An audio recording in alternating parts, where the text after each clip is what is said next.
Good morning dears. ഇന്നൊരു food വ്ലോഗാട്ടോ.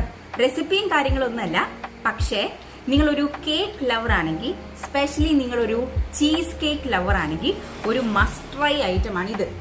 Okay, mango cheese cake ആണ്. ഞാൻ ഒരു യൂട്യൂബറിന്റെ റെസിപ്പി നോക്കി ഉണ്ടാക്കിയതാണ്. No bake mango cheese cake ആണ്.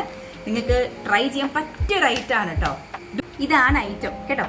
അപ്പൊ ഏറ്റവും ഫ്രണ്ടില് 3 ലെയർ ആണ്. നമുക്ക് ചീസ് കേക്ക് കഴിച്ചിട്ടുള്ളത് അറിയാലോ. ഏറ്റവും ബോട്ടം ലെയർ ബിസ്ക്കറ്റ് ലെയർ ആണ്, രണ്ടാമത് ചീസ് ലെയർ ആണ്, and on the top we have this mango layer. അപ്പൊ ഭയങ്കര രസം, കാണാൻ അടിപൊളിയാണ്, കഴിക്കാൻ അതിനേക്കാൾ ടേസ്റ്റ് ആണ്. ബിക്കോസ് നമ്മുടെ വീട്ടിലെ മോന് സാധാരണ ഇങ്ങനത്തെ ഐറ്റംസ് ഒന്നും അത്ര അങ്ങോട്ട് പിടിക്കാത്ത ആളാട്ടോ. അവന് ഇഷ്ടമായി, എൻ്റെ ബെസ്റ്റ് ഫ്രണ്ടിന് ഇഷ്ടമായി, കെട്ടിയവന് ഇഷ്ടമായി. അപ്പൊ നിങ്ങൾ ട്രൈ ചെയ്ത് നോക്കണം, അടിപൊളി. പിന്നെ കഴിക്കുമ്പം അറിയാലോ, ഈ 3 ലെയർ കൂടെ വെച്ച് കഴിച്ചാൽ അത്രയും നല്ലത്. പിന്നെ ഒരു ഗുമ്മിന് കഴിച്ച് കാണിക്കാം.